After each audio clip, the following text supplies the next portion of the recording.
Hello and welcome. My name is Kevin Featherstone and I'm the director of the Hellenic Observatory here at the London School of Economics, and it's the Observatory which is hosting today's discussion. I'm very pleased to welcome all of you. What has become known as the Cyprus Problem has long had recurring international and domestic dimensions. Externally, we can recall the choices made by Britain in the 1950s in the decolonialization process and the consequences of those decisions. We can think of the coup instigated by the Greek colonels in 1974 to bring down President Makarios, followed by the seeming failure of Washington to stop the Turkish invasion of the island, which has divided Cyprus ever since. We can think of the continuation of thousands of Turkish troops based on Cyprus, seen often as a stumbling block to a resolution of the problem. To some, the accession of Cyprus to the European Union in 2004, without a resolution of the Cyprus problem, has exacerbated the peace process. Domestically, we can think of the intercommunal violence of the early 1960s, the dislocation of communities, the atrocities of 1974, and the rejection of the Annan peace plan by the Greek Cypriots in 2004. For decades, UN-sponsored talks to solve the Cyprus problem have failed. Just last May, the most recent talks in Geneva broke down. These involved the two communities on the island, plus the so-called guarantor powers, Greece, Turkey, and the UK. Long-standing disputes remain. What form of government should Cyprus have? What of the land rights, property rights, after almost five decades of division and resettlement? In recent times, the discovery of potential energy resources in the Eastern Mediterranean has had the potential of recalibrating the Cyprus problem. New maritime zones have been agreed by many nations in the region, though not by Turkey or the Turkish Cypriots. Add to this the conflicts between Greece and Turkey over territorial rights in the Aegean or the flow of refugees, and we can see that the strategic problems remain, the geopolitics remain intense. So where are we now? Are we any closer to a solution? What are the prospects for stability in the region?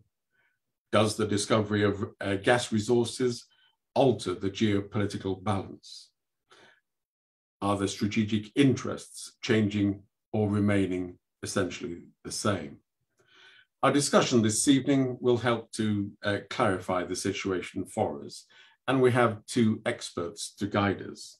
Alexandros Zenon has served as the permanent secretary of the Republic of Cyprus for the Ministry of Foreign Affairs from 2006 to 2008 and from 2013 to 2018. In between those two periods, he was High Commissioner for Cyprus here in London from 2015 until 2018. And he was the coordinator for counterterrorism and anti-ISIS policies on behalf of the Republic. He's been advisor to the Greek alternate Minister of Migration and Asylum, and previously he has served as ambassador in Italy and the Netherlands. He is the senior practitioner of Cypriot diplomacy, offering us the insider's view.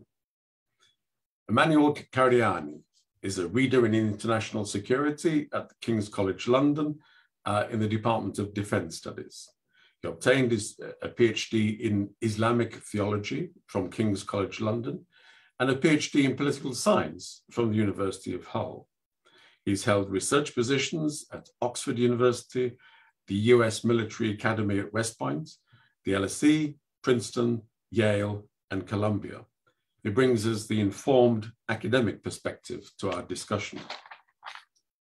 Before we get underway, let me emphasize that we invite you watching us this evening to send us your Twitter comments, and we suggest the hashtag for today's event as #LSE Cyprus.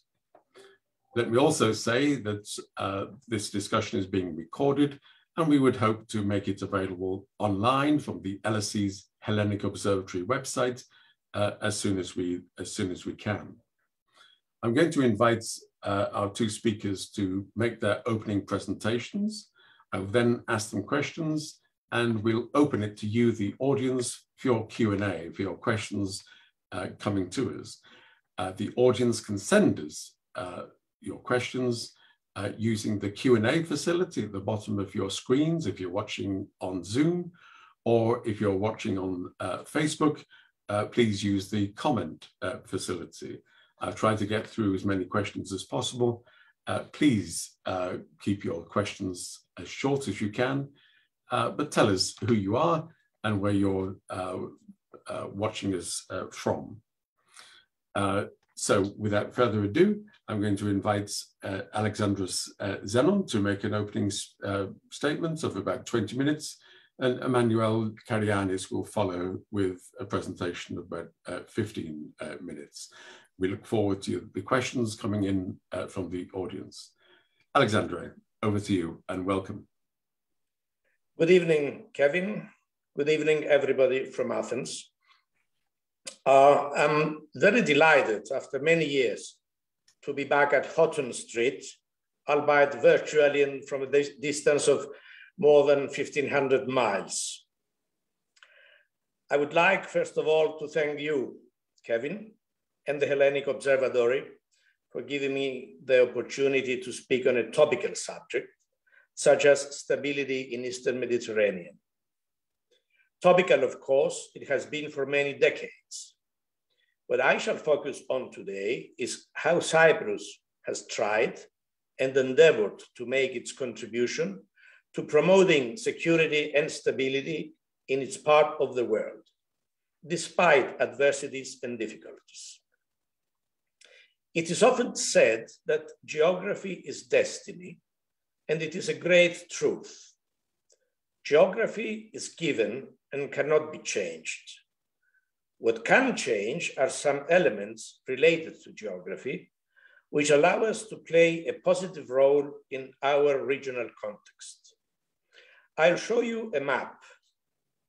It dates back, I don't know if you can see it, it dates back to the mid-50s, during the Suez Crisis and the Ioka struggle in Cyprus, and was issued to British servicemen stationed in Cyprus.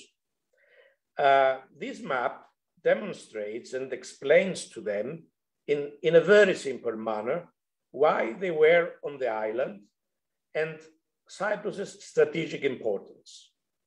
Not much has changed ever since.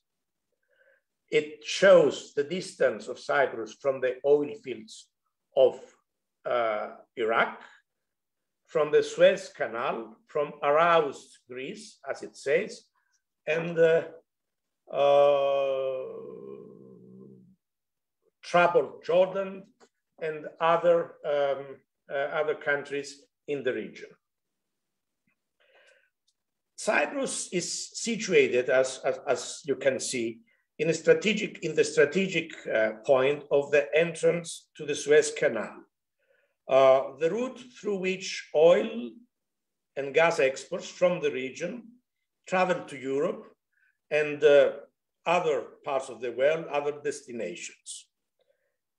It is in fact at the crossroads of three continents: the volatile region of Eastern Mediterranean, one of the most insecurity and instability-prone areas in the world. It is the region where international terrorism and Islamic radicalism were born in their present form. In the early second decade of 2000, the political context in the region was defined by a number of new facts, which made the need for stability and security even more evident and urgent. The so-called Arab Spring and the collapse of various regimes led to further destabilization of the region. the emergence of ISIS in Syria and Iraq, the Iranian nuclear program, and the influence Iran exerts through Hezbollah in Lebanon and on the Syrian regime, the deterioration of relations between Turkey and Israel after the Mavi Marmara incident, and between Turkey and Egypt because of the support that the Erdogan regime had given to the Muslim Brotherhood.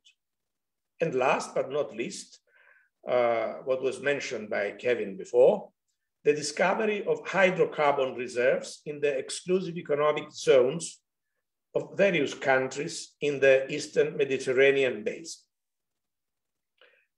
This situation highlighted the need for closer cooperation between countries in the region in order to deal more effectively with the serious challenges that had emerged. At the same time, it defined the potential geopolitical role of Cyprus. We saw in this situation opportunities which we were willing and ready to seize and make our contribution to the security and stability in the region. Cyprus has the advantage that always maintained excellent relations with all its neighbors. Well, except one, the moderate ones in particular. It is part of the region's history and its traditions and has better understanding of their mentality, their problems, and their needs. In previous years, before its accession to the European Union, Cyprus proved how, in certain cases, can be useful, some would say instrumental and indispensable, in managing and resolving regional crises. Allow me a few examples. In 2002, it was Cyprus's decision that was at the request of the United States and the European Union to temporarily host the Palestinian fighters who had sought refuge in the Basilica of the Nativity of Bethlehem. As a result, a major crisis was diffused with Israel, and the further escalation and possibly bloodshed were avoided. The repatriation through Cyprus during the Lebanon crisis in the summer of 2006 of more than 65,000 foreigners is another example. A successful operation that led to the signing of agreements between Cyprus and other EU member states, but also with non-EU countries for the evacuation and repatriation of their citizens if the need arises because of the situation in Syria or any other country in the region. Again, in 2006, the establishment of the UNIFIL Maritime Task Force in Cyprus for the monitoring of the territorial waters of Lebanon. In 2013, the removal and destruction of Syria's chemical weapon arsenal, when the Organization for the Prohibition of Chemical Weapons established its base in Cyprus. These operations could not have been possible without Cyprus's cooperation and contribution. And I must say that no international convention or agreement obliged us to cooperate. It was voluntary and the result of our political will. Following the 2013 presidential election in Cyprus, the new administration adopted a more assertive, unambiguous, and predictable foreign policy with clear options, which I would summarize in one phrase. Cyprus, as an EU member state, belongs to the West, and for that matter, to the Western security system.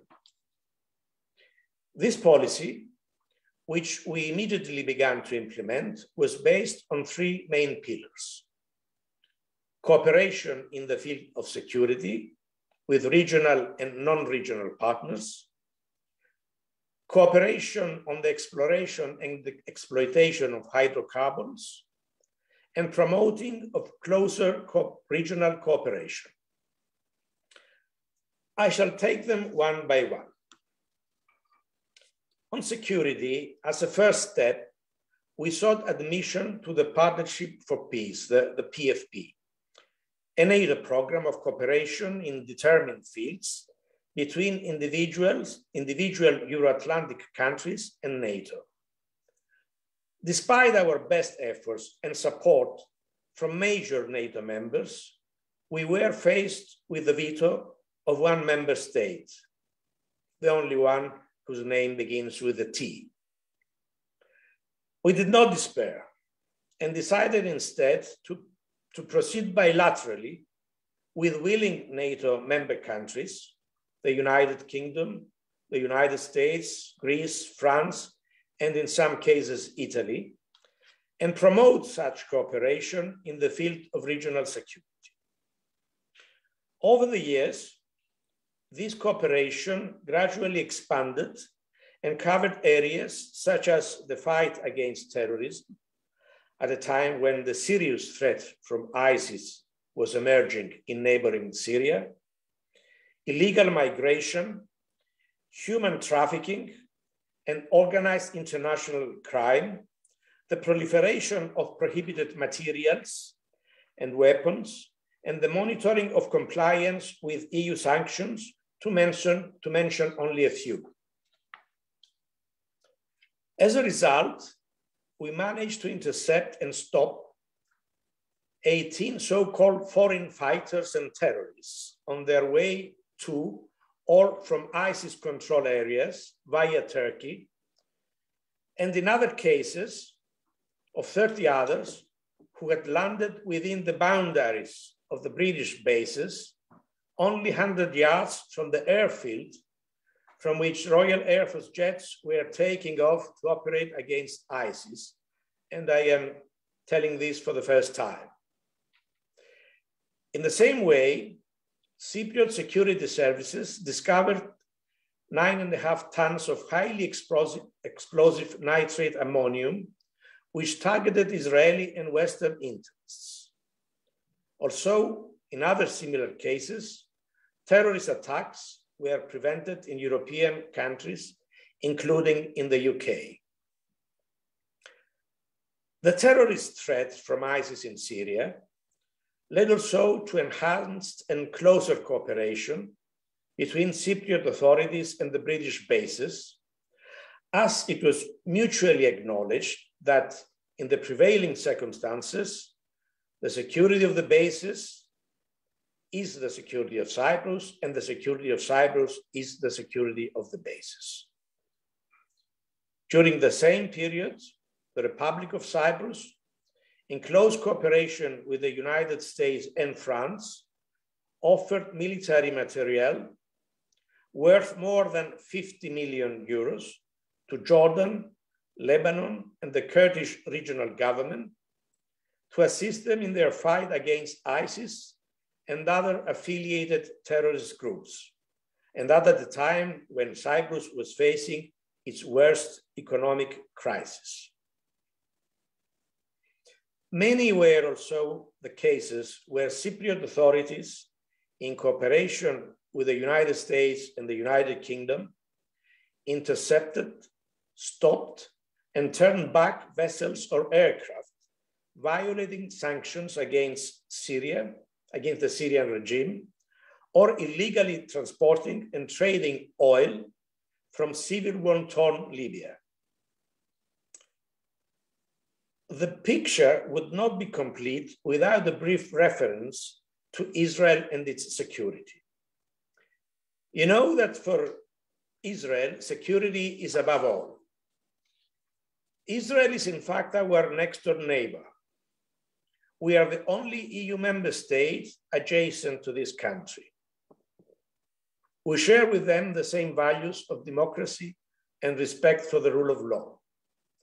Cyprus is, in my view, the most predictable neighbor of Israel, the only country that is not party to the Middle East conflict, and the only one that is not potentially fundamentalist for now or ever. We have no differences with Israel or its adversaries in the region. While in times of peace, Israel considers us as its strategic depth for humanitarian and non-military purposes.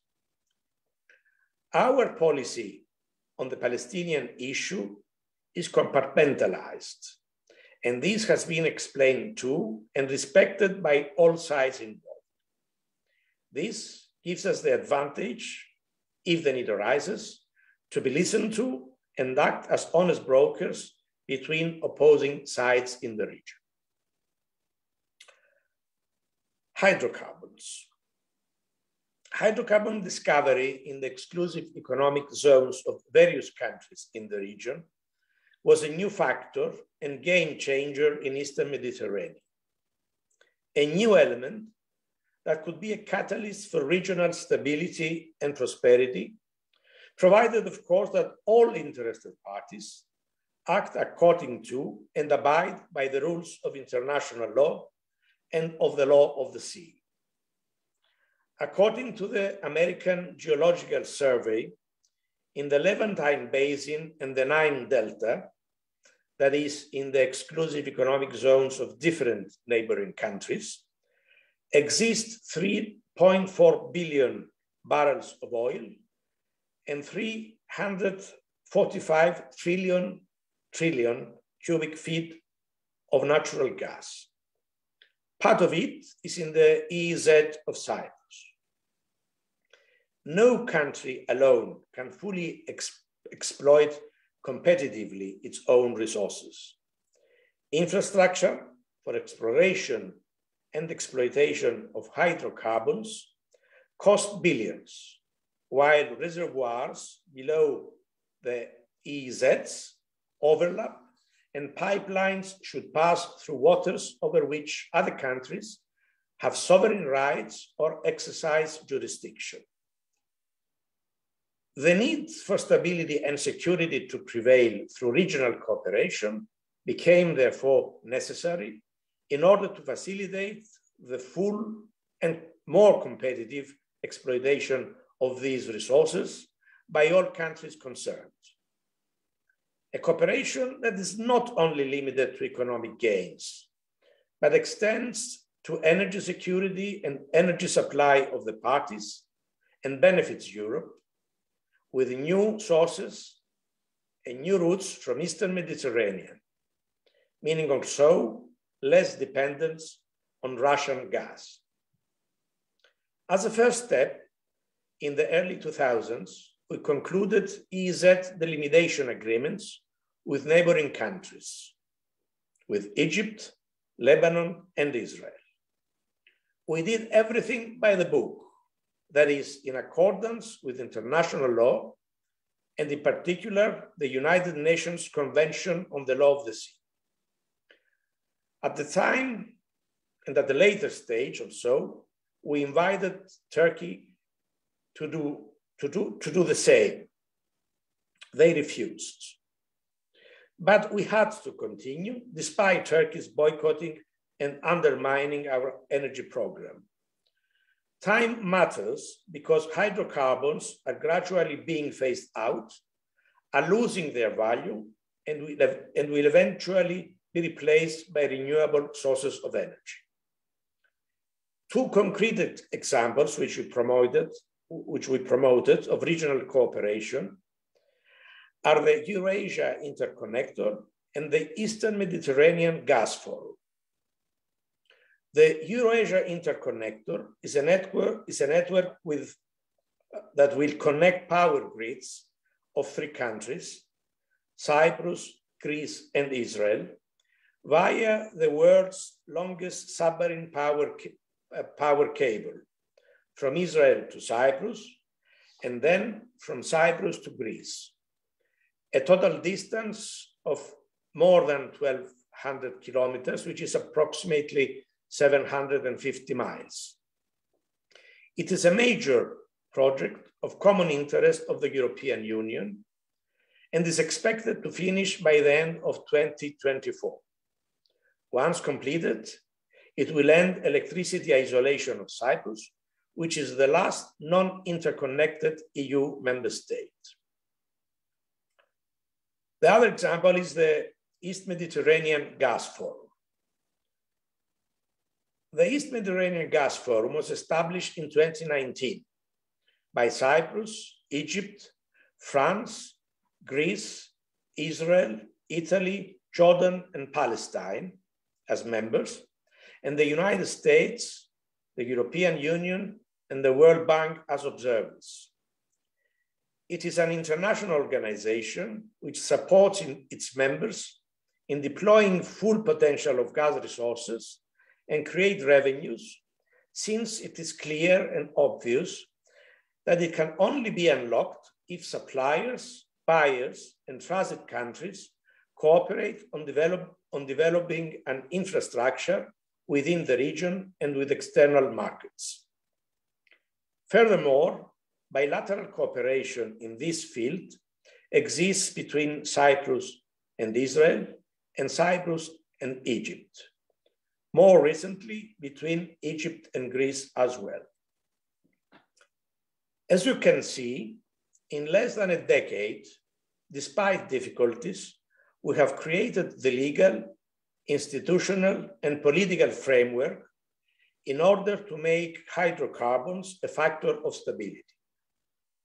It is our desire and wish that other countries, instead of acting as a destabilizing factor and in violation of international law, join us and our regional partners in this effort.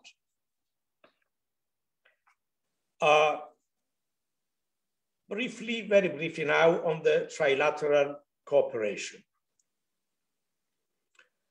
The lack of a regional forum of cooperation in the Eastern Mediterranean became more evident in the turbulent aftermath of the Arab Spring, or of the so-called Arab Spring. Its consequences and the ensuing need for stability and security triggered, beginning in mid-2013, the establishment of trilateral mechanisms between two EU member states, Cyprus and Greece on the one hand, and individual countries of the region on the other, Egypt, Israel, Jordan, Lebanon, and Palestine. The idea of Foreign Minister Ioannis Kasoulides was to engage and bring together neighboring influential moderate countries, some of them facing the risk of instability and overthrow, with like-mindedness and converging positions in foreign policy, and establish between them an informal forum of dialogue and cooperation. Such cooperation would also be a means of promoting objectives of the European neighbourhood policy. The EU needs to engage with trustworthy and moderate interlocutors with influence in the region and beyond. The opposite is also true. Trilaterals introduced a new dimension in the regional context. Cyprus, and for that matter, Greece, are ideally placed and qualified for such a role. No hidden agendas, long-standing and privileged relations with Arab states and Israel, which are countries of primary interest of the EU and of the United States. Knowing and understanding the region better, its culture and mentality, as well as its problems. They trust us, while we have maintained with them excellent relations for many decades. And of course, the Middle East is, together with Europe, our vital economic space. It is a unique combination, in my view, because geography places us in Eastern Mediterranean, but politically we belong to the EU. We saw this as an opportunity for us, for Europe, and for our neighbors. common objective of all trilateral mechanisms, it was mentioned before, is security and stability. But each one of them has its own contents, its own identity and characteristics, its own priorities, and its own pace of implementation. It is what the French call a géométrie variable. They adapt to each participant's needs and conditions. With Egypt, a leading Arab country, priority was placed on energy, tourism, illegal migration, agriculture, and countering terrorism, to mention a few areas of cooperation. Israel's main concern is security, I said it already, so emphasis was given to this field, and at the same time, there are synergies on health matters, wildfire fighting, environment, startups, innovation and new technologies, as well as between the respective diasporas.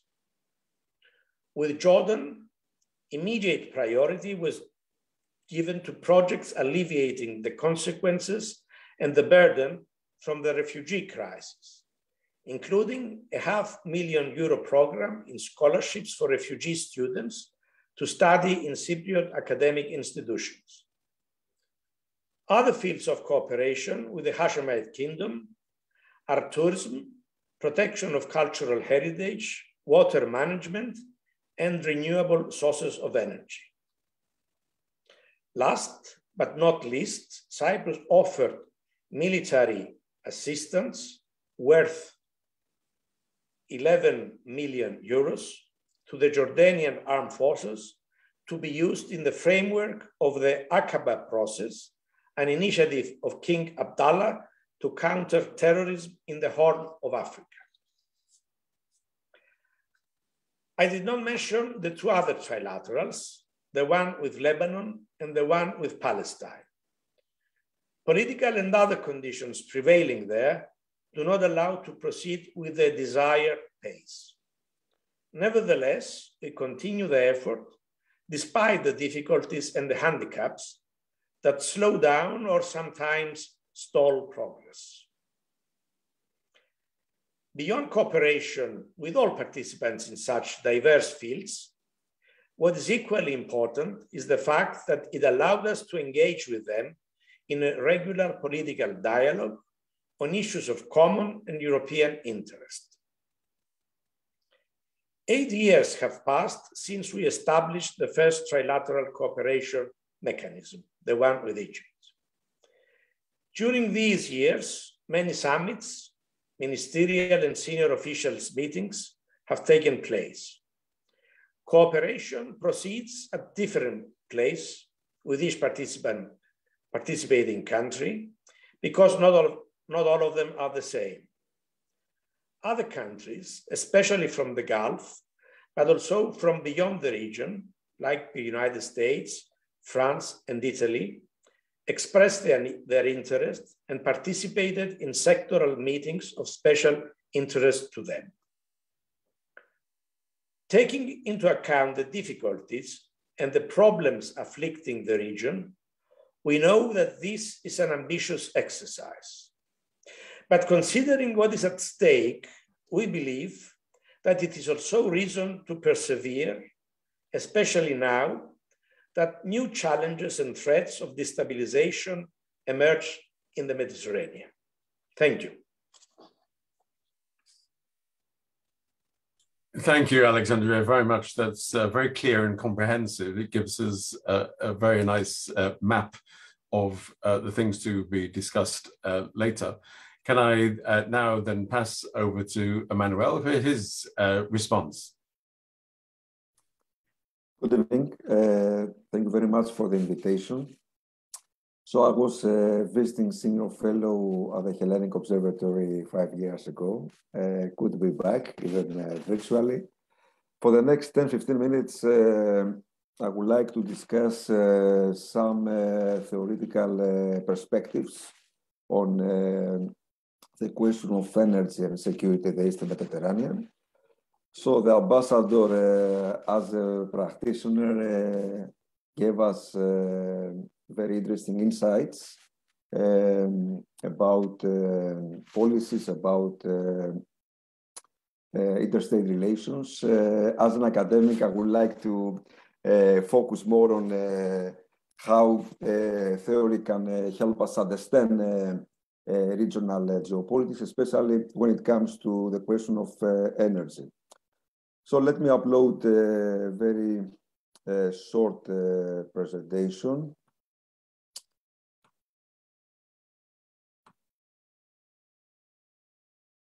I hope you can see it. Yes. Kevin, can you see it? Yes. Okay. Great. So there are some significant gas finds since 2009. As you can see here, most of the gas is located in the exclusive economic zone of Egypt, but it was first Israel that discovered some important, some significant gas fields in its exclusive economic zone. Cyprus, it's the other potential gas producing country. And we know that there's probably some gas in the sea area between Lebanon and Israel, but also there is some gas probably off the coast of Gaza, the Gaza Strip. So we don't really know how much gas exists in this part of the world. There is an estimate that the ambassador mentioned earlier. So according to the US Department of Energy, more or less, we have 122 trillion cubic feet of natural gas in the region. And this estimate doesn't include Greece potential reserves in the sea area south of Crete. So from what we know now, the Eastern Mediterranean region might have two Norways. Might have the gas of two Norways. Practically speaking, that means that the Eastern Mediterranean region can play a very important role in the future as an alternative source of gas for the European Union. Currently, as most of you know, Russia is the country that almost dominates European gas imports, so something like 40 to 50% of our imports come from Russia. And Norway is the second most important provider with something like 20% of our gas imports. So the Eastern Mediterranean cannot probably replace Russia. Russia will remain an important source of gas for the European Union, but it can play a very important role as an alternative source of gas. And this is the map. Okay. Now, there are three schools of thought regarding energy security. So IR theories can tell us something about energy security, about how energy can influence relations between two countries, etc., etc. So one very central belief of this realist school of thought is that energy is a national security issue. So realist scholars will understand anything relating to energy, from oil and gas exploitation to nuclear energy to renewables, as a national security issue. Now, if you think that this is an exaggeration, try to imagine organized human life without energy. Without energy, we cannot have what we have now. We cannot have any economic activity. So realist scholars don't believe that this is an exaggeration. They believe that energy is vital for any economic activity, which practically means that without energy, any country will suffer, any country will collapse. Now, realist scholars are also proponents of the so-called peak oil thesis. So the peak oil thesis, for those that are not really familiar with the oil and gas market, claims that we are running out of oil and gas. So if this is true, if we are running out of oil and gas, countries must do whatever is possible to secure energy resources at an affordable price. So the peak oil thesis, in a way, will explain why realist scholars tend to understand energy as a security issue. Another central belief of this realist school of thought is that energy companies, even private energy companies, are the long arm of governance. So from this point of view, it doesn't matter if ExxonMobil is a private company. What matters is that ExxonMobil, it's an American company. From this point of view, it doesn't matter if Total Elfina, it's a private French-Belgian company. What matters is that this company is registered in France, so that will make it the long arm of the French government. Okay, let me briefly describe the next school of thought, which is the liberalist school of thought. So, from the liberalist point of view, liberalization of energy markets, it's a must. It's a must because energy, more than anything else, it's a commodity. So liberalist scholars will understand energy not as a national security issue, but they will understand more the economic practicalities of energy.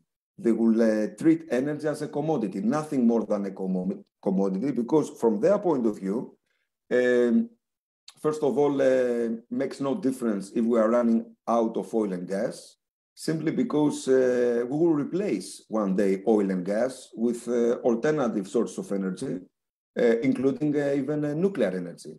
So they tend to be, let's say, less dramatic. They tend to understand energy as just another important commodity, like gold, like copper, like other resources. Another central belief of this liberalist school of thought is that energy dependence, it's a good thing. It's a good thing because with interdependence, we have economies of scale, we have more stability, and at the end of the day, the European Union was based on energy dependence. I will remind you that before the European Union and the European community, we had the European coal and steel community in the 50s. So the European coal and steel community was partly about energy cooperation.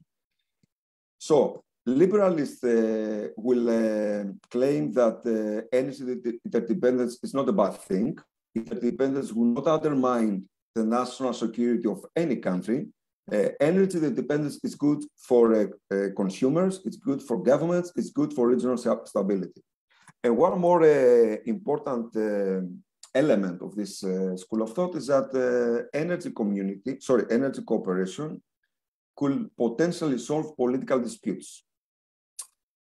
Of course, again, the good example that I can mention is the European community, but from time to time, we can see manifestations of this belief in various policy proposals, like during the 90s, there was a proposal, the Clinton administration made a proposal to build a peace pipeline between Armenia and Azerbaijan to solve the Nagorno-Karabakh crisis. The Americans, the Europeans aggressively promoted the idea of a peace pipeline between India and Pakistan. And of course, nowadays we have an idea circulating here and there about building a pipeline between Cyprus and Turkey to solve the Cyprus question. So the liberalist school of thought has a rather optimistic approach to energy security. They tend to be, let's say, more not necessarily pragmatic, but they tend to be more engaging, more positive about the possibility of energy exploitation, energy transportation, as opposed to the realist school of thought that they always have a zero-sum game in their mind, and they tend to understand security, energy security, as just another manifestation of national security. Last but not least, we have the constructivist school of thought. So the constructive school of thought will claim that many countries have securitized energy. They have securitized energy for various reasons, but securitization of energy is a bad thing. It's a bad thing because it will create more tension, more instability. I have here an interesting quote.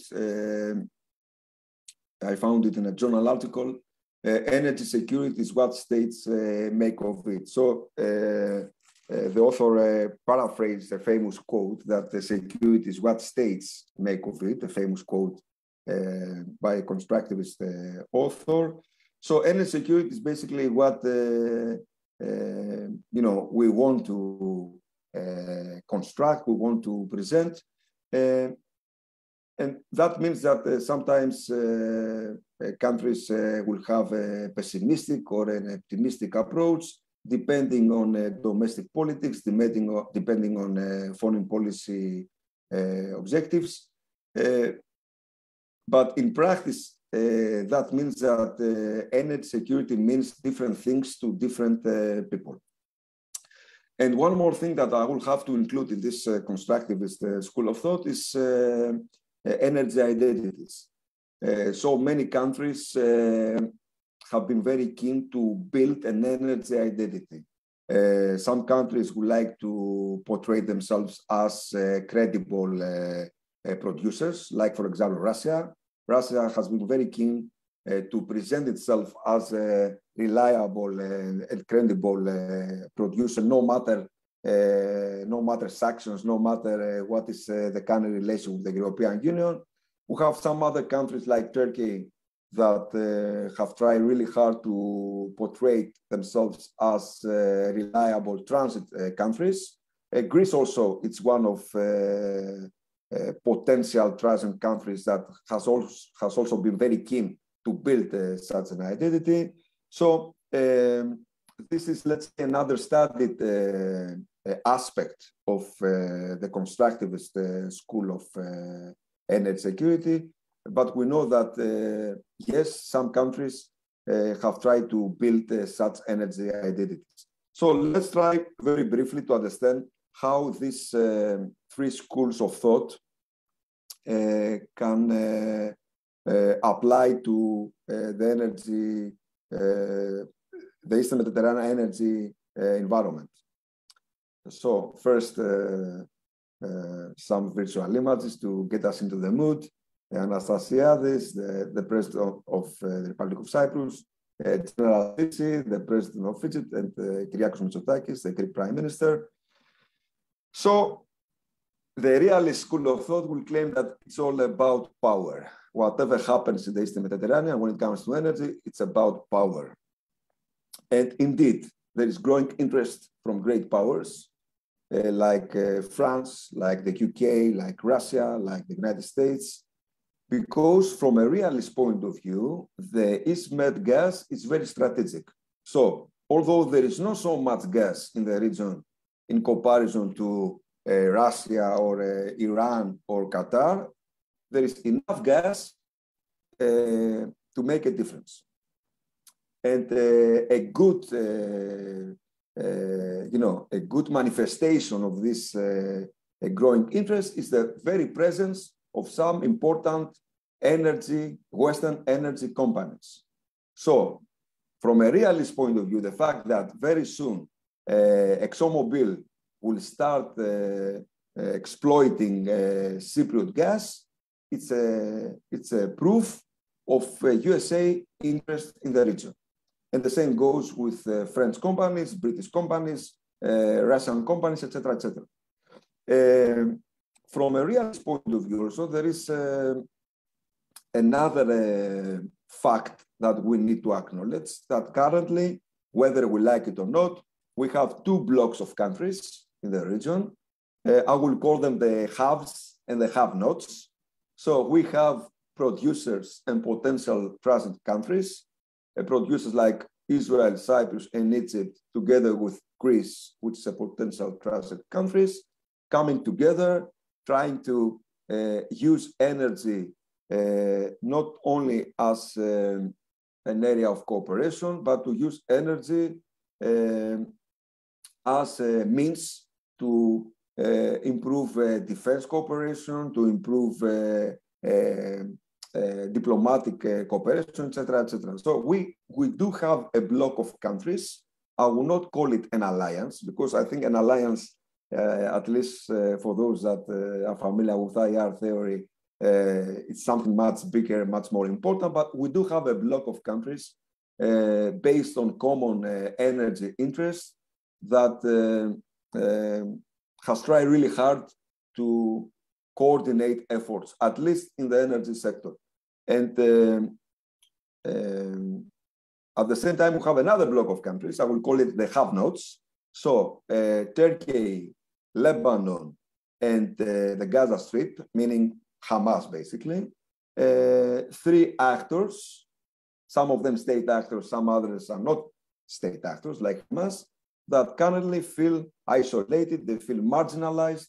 And if this is true, this fact that we have the haves and the have-nots can, from a realist point of view, explain tensions and can explain why we have so much instability in the region. One more important piece of evidence, let's say, for the realist point of view is that we can currently observe a militarization of the Eastern Mediterranean. So not only we have the strong naval presence of the United States, of France, of Britain, of Russia, of great powers, but we have also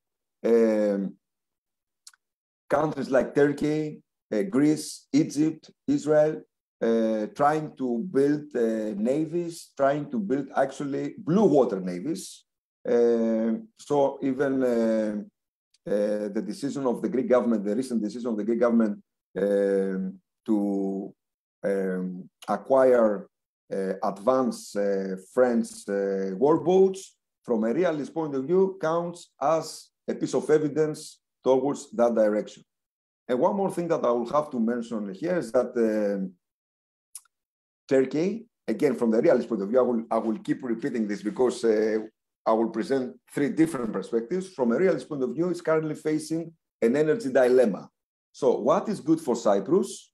It's bad for Turkey, and what is good for Turkey is bad for Cyprus from an energy point of view. So Turkey, if this is true, if Turkey is facing an energy dilemma, from an IR point of view, that means that we might be in a position to predict what Turkey can do next. If there is an energy security dilemma, that means that, okay, we can expect more escalation, we can expect more tension.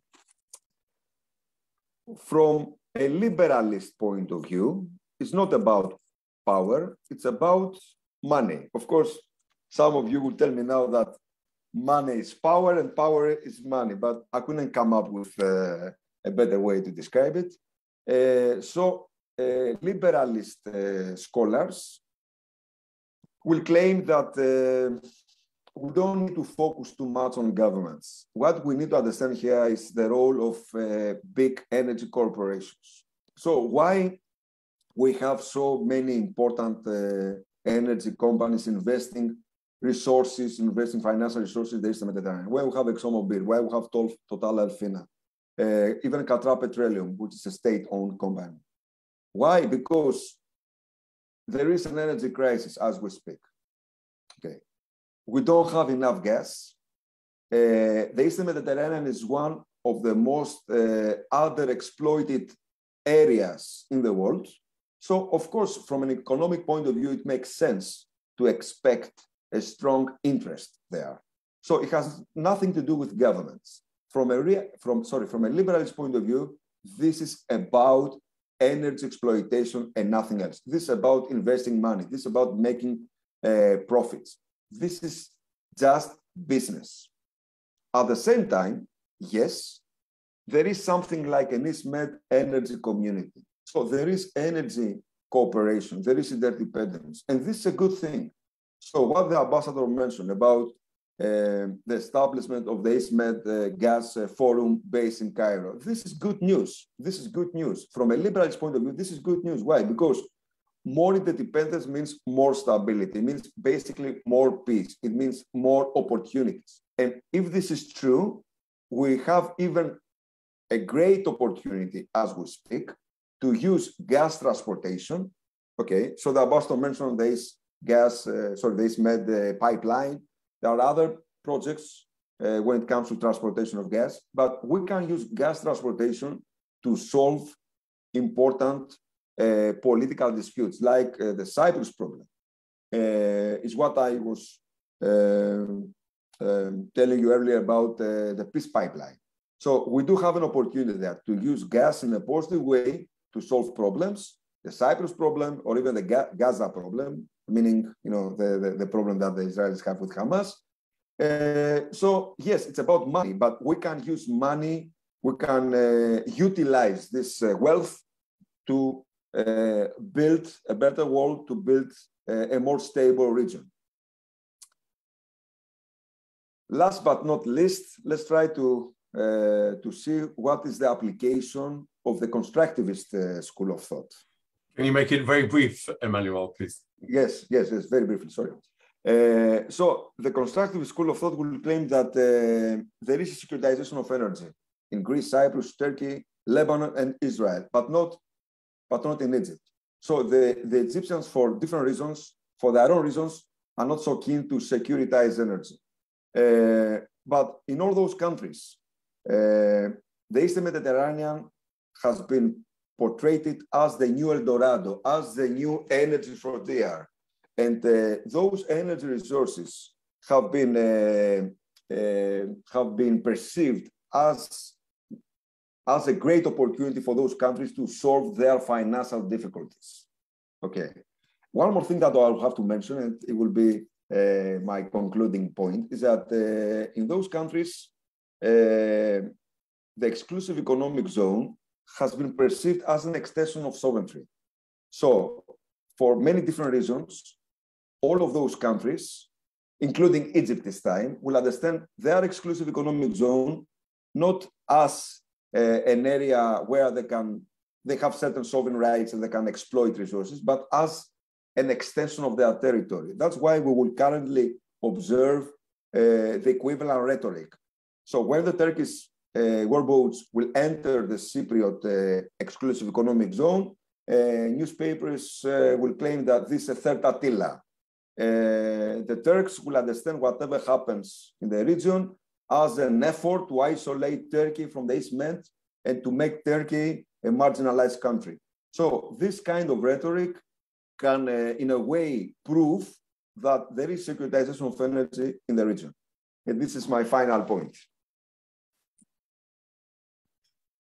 Thank you very much indeed. And apologies for hurrying you along at the end, but that's complements very nicely. I wonder if I can start off to both of you with, I guess, a rather obvious question. That is that after COP26 and all of the discussions about future energy and climate change, etc., you're both essentially saying that the discovery of hydrocarbon energy reserves in the Eastern Mediterranean can be a lever geostrategically within the region and can help the Cyprus to overcome the Cyprus problem.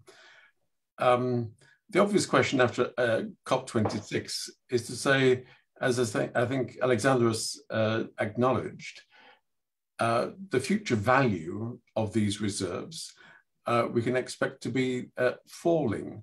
So is this an opportunity which is about to be missed because of the value of the reserves declining? In the long term, how much of a lever can it be if we're switching from hydrocarbons? Alexandra, do you want to go first? Well, it's a big question, Kevin. The fact is that the hydrocarbons are being phased out. I think there is a deadline. I'm not sure if this is 2030. So by then, by 2030 or maybe sometime later, they have to be replaced by renewable sources of energy. Now, some countries have already begun to this transformation. That is why I said that time matters in the exploitation of hydrocarbons. Now, we're not, I mentioned some figures, American figures at the beginning. If they are true, it is roughly 1/3 of the total Russian reserves, which is not bad, provided they are all recoverable and can be monetized in time and all that. That is why, and these reserves are in the exclusive economic zones of various countries, basic Egypt, Israel, and Cyprus. That is why cooperation and combined efforts are needed to exploit these reserves in time for monetizing them, exporting them to whether for use in internal markets, Egypt or Cyprus or Israel, or part of it to Europe. And that is why the project, the EastMed project, was recognized as a project of common interest for the European Union. And the feasibility study was financed with 2.5 million euros by the European Commission.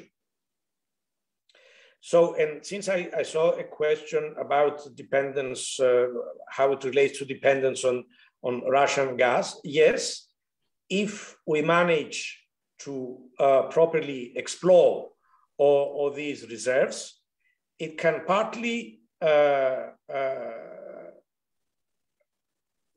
lessen dependence on Russian gas and all the problems therein involved.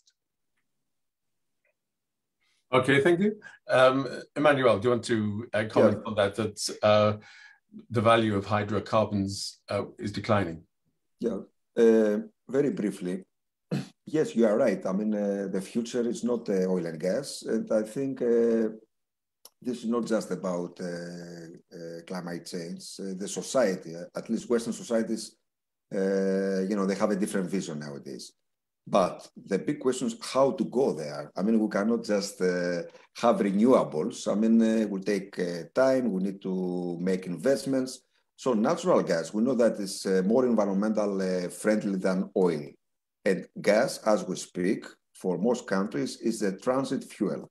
So for the next 20 to 30 years, gas will be the dominant source of fuel, whether we like it or not. After 20, 30 years, yes, of course, yes. I mean, renewables will be the most important source of energy, but for the time being, we cannot ignore natural gas. Okay, good, thank you. Alexandra, you spoke very clearly about a set of cooperation networks for Cyprus within the region. Cyprus as a key geostrategic location, and you emphasize that Cyprus has good relations with each of its neighbors, with the exception of Turkey. And Emmanuel has shown us the map, exclusive economic zones, and he's talked about basically two sets of alliances, the haves and the have-nots. And he's spoken about the sense of threat that Turkey may have in terms of its dilemma. So if I could again start with Alexandros, if I may, does this multiplicity of cooperative networks, this network of alliances, is actually helping stability or creating a sense of threat, of encirclement for Turkey? Well, I avoided using the word alliance because it has a military notion. The trilateral mechanisms of cooperation, as I described them and as they are not military forms of cooperation. Yes, there is a, so to speak, military component in the sense that if there is need, military will be used to deal with terrorism, asymmetric threats, trafficking, and all that. But in no case, these mechanisms of cooperation are against any other country in the region. It's purely political. It's about cooperation for promoting stability. And Turkey has been invited time and again to participate, provided that accepts the terms and conditions and the framework within these cooperations were established and work. That is international law and the law of the sea. Obviously, yes. Sorry, if I may, apologies, but doesn't the recent reaction of Turkey indicate that it actually feels threatened? Yes, but it's unjustifiable. There is no, I mean, even naval exercises which have taken place in recent years had nothing to do with Turkey. They were to protect drilling platforms against piracy, against illegal trafficking, against terrorism, and all that. It was about security. There was nothing in them against any third country. And I really cannot understand why Turkey is worried about these cooperations. That's why I was, I mean, not only today, but all along, we have never used the word or the term alliance, because alliance has a notion of a coalition against someone, some third party. It's not the case. It's not the case at all. Okay. Emmanuel, you use the phrase Turkey's dilemma. Do you see the networks, the cooperation networks that Cyprus has created as being some kind of alliance threat to Turkey? You know, it's really difficult to be objective here because I'm Greek, so I will not pretend that I'm totally neutral. But the truth of the matter is that there is a politicization of energy. So Cypriot politicians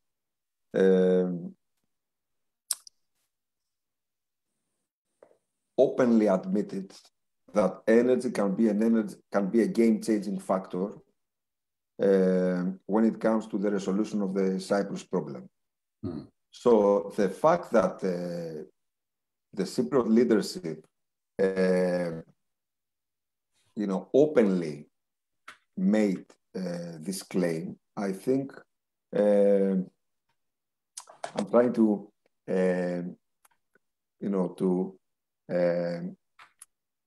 avoid creating here a diplomatic incident with the ambassador, but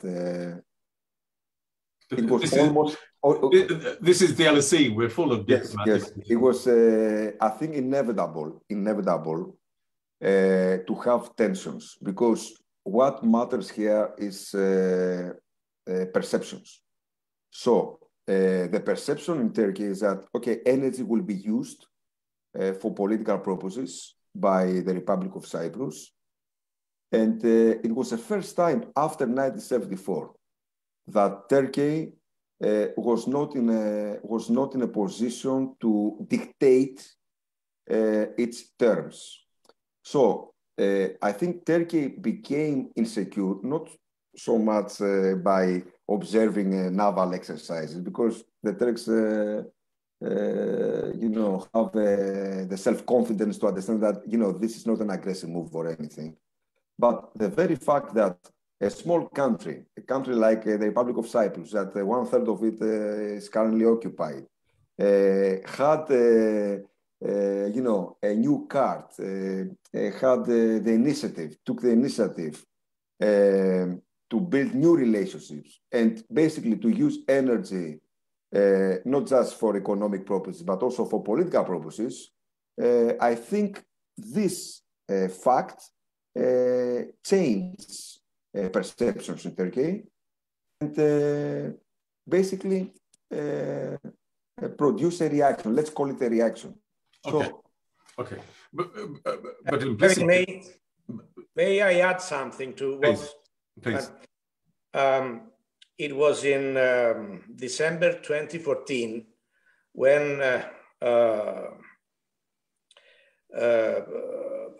Mrs. Mogherini visited Ankara and met with Erdogan, that Erdogan said that nothing should happen in Eastern Mediterranean without Turkey's consent. Mm. And that was circulated among member states by Mrs. Mogherini. So this explains, and I would not disagree with Professor Karagiannis, that it is not that Turkey is feeling threatened.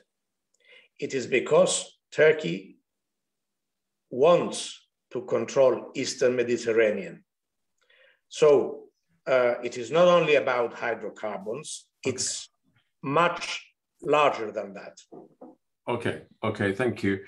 I want to come on to some of the questions that have been sent in by our audience, and I'll try to take them in some kind of thematic order.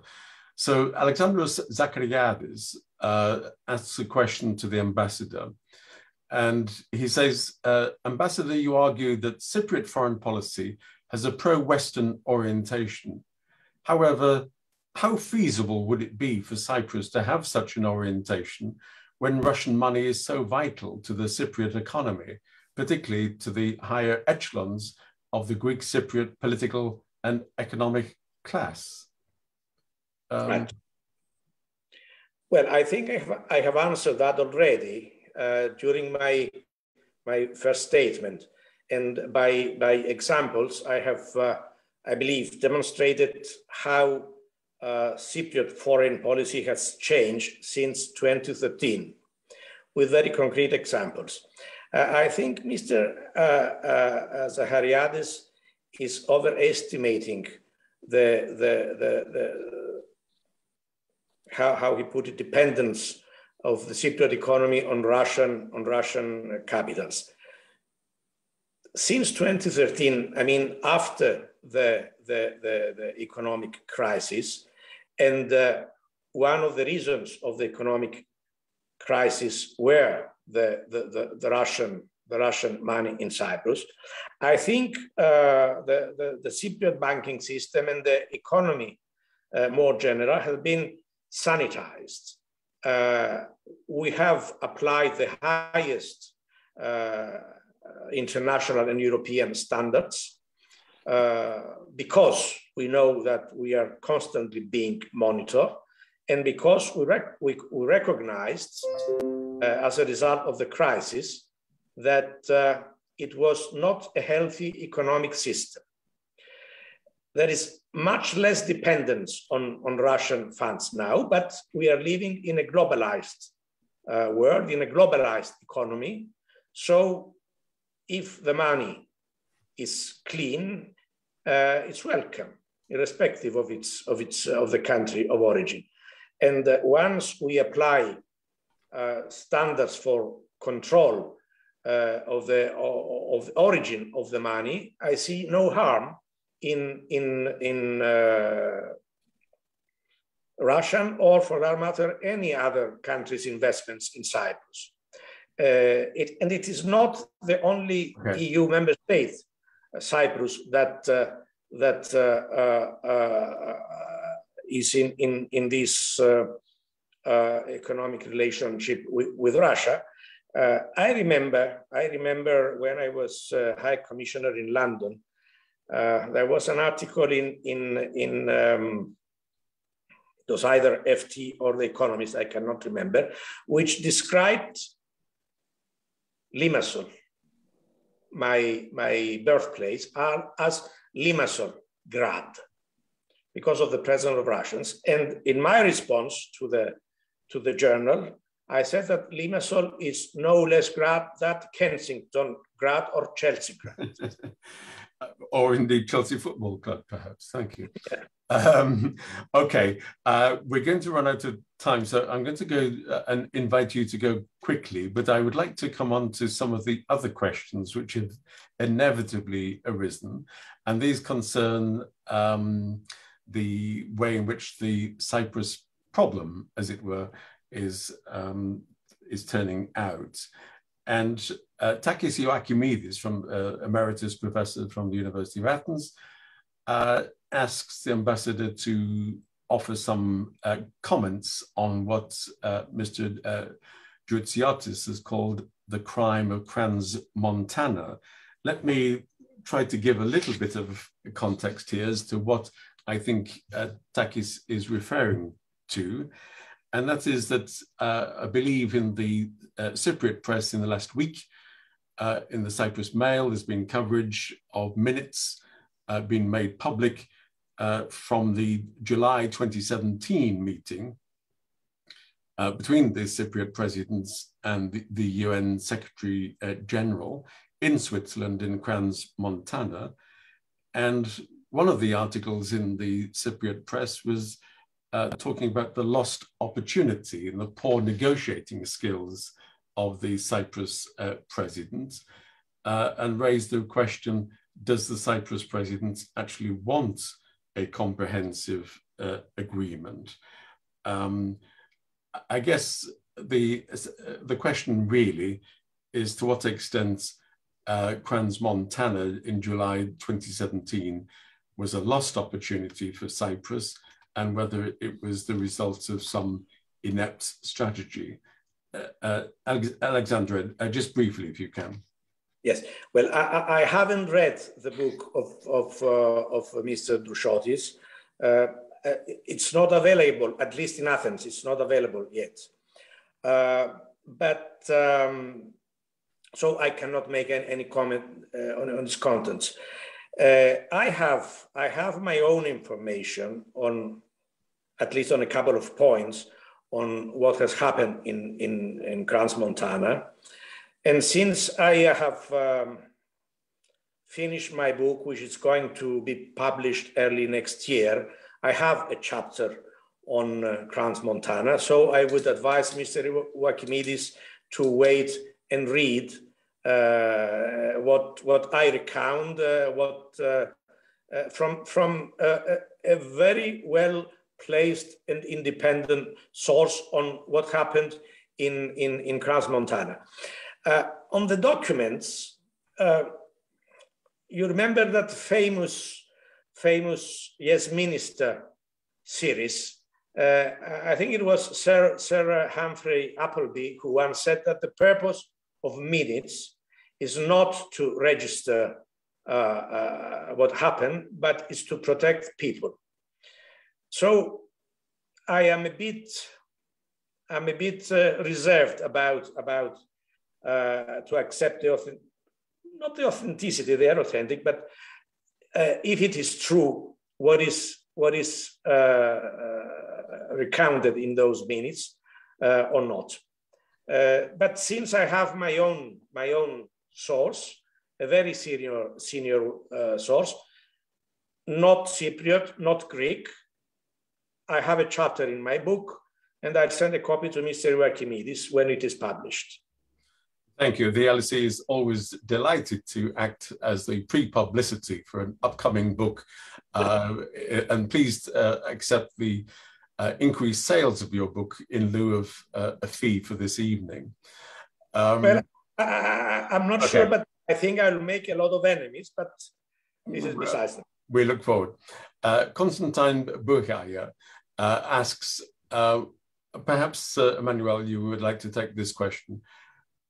What should we make of the increasing military and economic presence of China in the region, not least in the ports of Greece and in Cyprus? No, this is a really good question because the Greek government, as we speak, has tried rather hard to explain its position. The truth of the matter is that the presence of China in Greece, I'm not so familiar with the situation in Cyprus, but when it comes to Greece, the economic presence of China was welcomed initially by all political parties, because I will remind you that during the financial crisis, there were not so many countries willing to invest in the Greek economy. But currently, the whole thing has become a political issue. When Foreign Minister Identities visited London last month, he gave a talk at RUSI, and he admitted that one of the things that his counterparts will always ask and always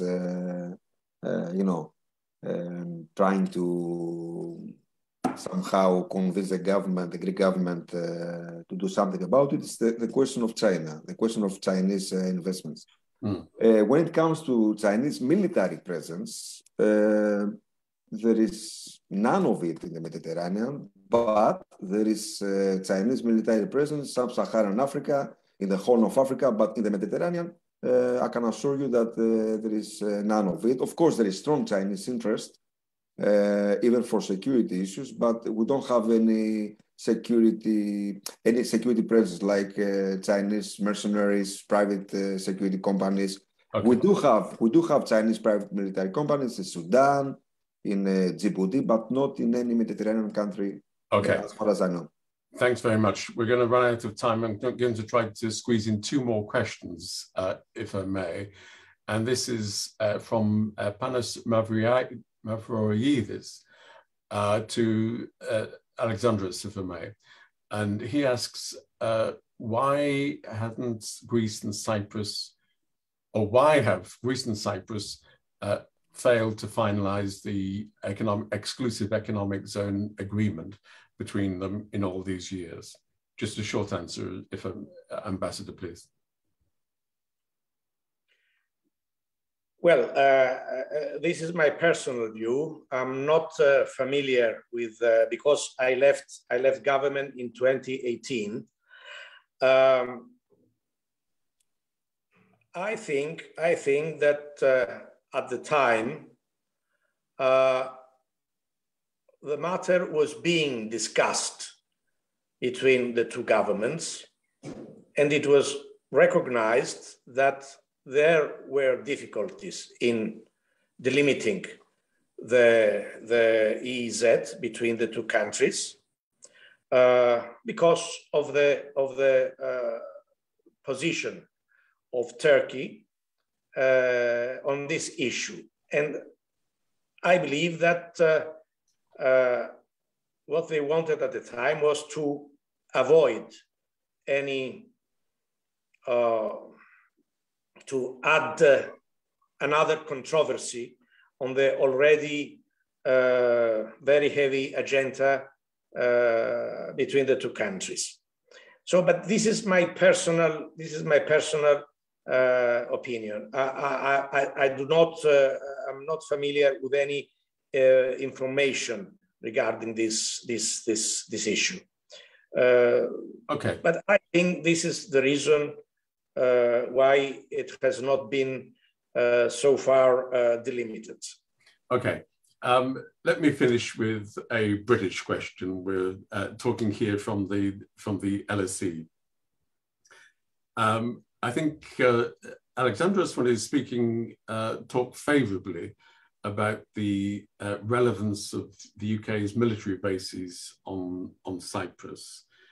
And I guess my question is how relevant after Brexit you think the UK is in the Eastern Mediterranean.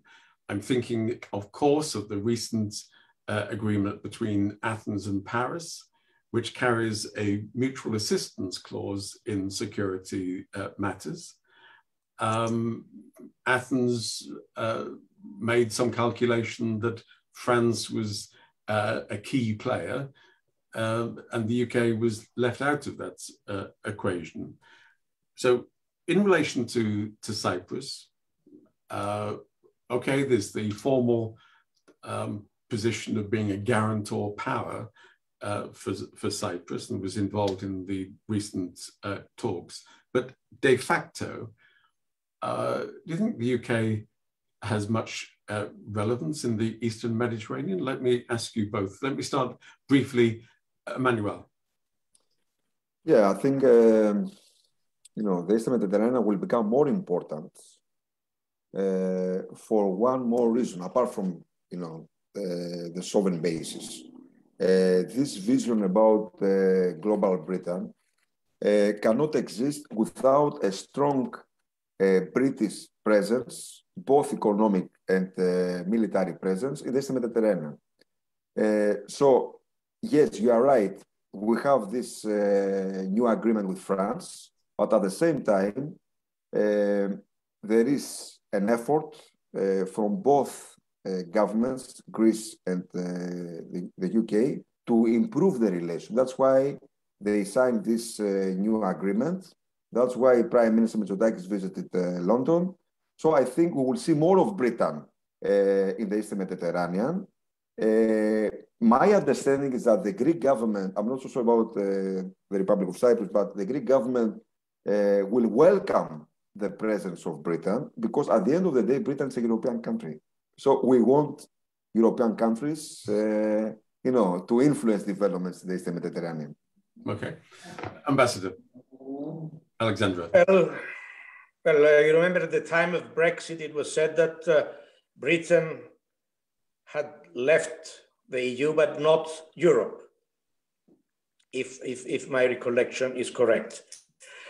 Well, the role of the British bases in Cyprus is much larger and more global than the Greco-French agreement. They serve a wider purpose in the interest of Western security, because the bases are a part of a world network, and they have a dual role: monitoring military and non-military, and then the role we have seen the Royal Air Force playing during the ISIS crisis, the bombing of targets, of terrorist targets and bases in Iraq. So I think there are two different things. The French are in Eastern Mediterranean because they have interests in the Maghreb. And once a third country set foot on the Maghreb, the French reacted. And of course, by Maghreb, I mean Tunisia and Algeria, neighboring Libya and Egypt. So there is a wider interest of France for preserving its sphere of influence in the Maghreb and for the stability in that area. But it is not global, it's rather regional, while the role of the bases is global. because it is part of a whole network which begins in the Southern Hemisphere, in Australia, New Zealand, and extends to the UK and beyond. This is as far as the monitoring, which is in my view, it is the most important component of the basis. And the other one, of course, it's the military presence, basically the Air Force, the Royal Air Force base in Cyprus, which serves for the, how should I put it, for homeland security, in the sense that when there is a terrorist threat, they can strike at the origin of the terrorist threat, as we have seen it with ISIS. So I think that there are two different things. And yes, what Professor Karagiannis said about global Britain and the role of the bases is perfectly true. And we have seen that recently the Ministry of Defense are updating, upgrading the bases. I think an amount of £600 million was mentioned for the upgrading of the British bases in Cyprus. This gives an idea of how precious the bases are for the United Kingdom and its Western allies. Okay, thank you very much indeed. I think we now have come to the end of our allotted time, so forgive me that we haven't been able to take more questions. Just before I thank our speakers, can I mention that, again, that we hope that a recording of this discussion will be uploaded onto the Hellenic Observatory's website at the LSE. And let me also mention that the last public event that we have for the Hellenic Observatory before Christmas is on Tuesday, the 7th of December. The details are now on your screen. We switch from geopolitics to economics. And Professor Alan Manning from the London School of Economics will speak on minimum wages, lessons for Greece from the international experience. This is part of an LSE National Bank of Greece public lecture series. So do join us if you can for that event. But for this evening, let me give my sincere thanks both to Alexandros Zenon and Emmanuel Karagiannis for covering so many different topics in what is clearly both interesting and complex. So thank you for joining us, and we look forward to seeing you at our next event. My thanks again, Alexandre, Emmanuel, very much indeed. All the best. Thank you. Thank you, Kevin. I wish you Merry Christmas, and to keep with the tradition, you owe me an LSE cap. I do. I do indeed. We will. I would send the LSE cap through the post, but I know that after Brexit, the post is very. Hope to see you. Hope to see you soon. I look forward to seeing them. Many thanks to both of you. Thank you.